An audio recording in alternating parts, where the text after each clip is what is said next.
straight of હોર્મુઝ જે મુખ્ય રસ્તો છે પસાર થવા માટે તેલના ભંડારા જ્યાંથી નીકળે છે અને એની પર સીધી સ્ટ્રાઇક કરી રહ્યા છે અમેરિકાના રાષ્ટ્રપતિ ડોનાલ્ડ ટ્રમ્પ કઈ રીતે આ સ્ટ્રેટ ઓફ હોર્મુઝ હવે હતાહત થયું છે અને તેની અસર વિશ્વભરમાં થઈ રહી છે કારણ કે મહત્વપૂર્ણ આ ઔદ્યોગિક માર્ગ છે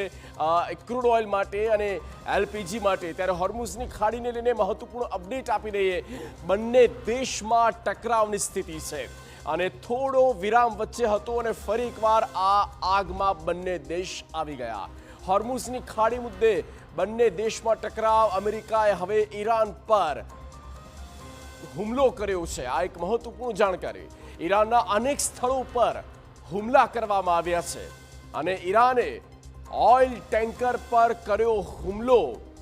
આપને કહી દઈએ કે સીધા ઓઇલ ટેન્કરને જ નિશાન બનાવવામાં આવી રહ્યા છે કારણ કે પરિસ્થિતિ કઈ રીતે આ ગંભીરતા તરફ ઇશારો કરે છે એ સમજી શકાય તણાવ વધતા ક્રૂડ ઓઇલના ભાવમાં ભડકો થયો છે જે દેશ ત્યાંથી તેમના શિપ્સ પસાર કરી રહ્યા છે અને એ જ ટાર્ગેટ પર આવી રહ્યા છે $86 પાર પહોંચ્યો ક્રૂડ ઓઇલનો ભાવ અને ક્રૂડ ઓઇલના ભાવ જે વચ્ચે થોડા ઉતર્યા હતા અને તેમાં ફરી એક વખત હાઇક આવ્યો છે હોર્મુઝની ખાડીમાં ટોલ વસૂલવાની ડોનાલ્ડ ટ્રમ્પની જાહેરાત અને તેમણે કહ્યું કે 20% આ ટેક્સ લેવામાં આવશે ટોલ લેવામાં આવશે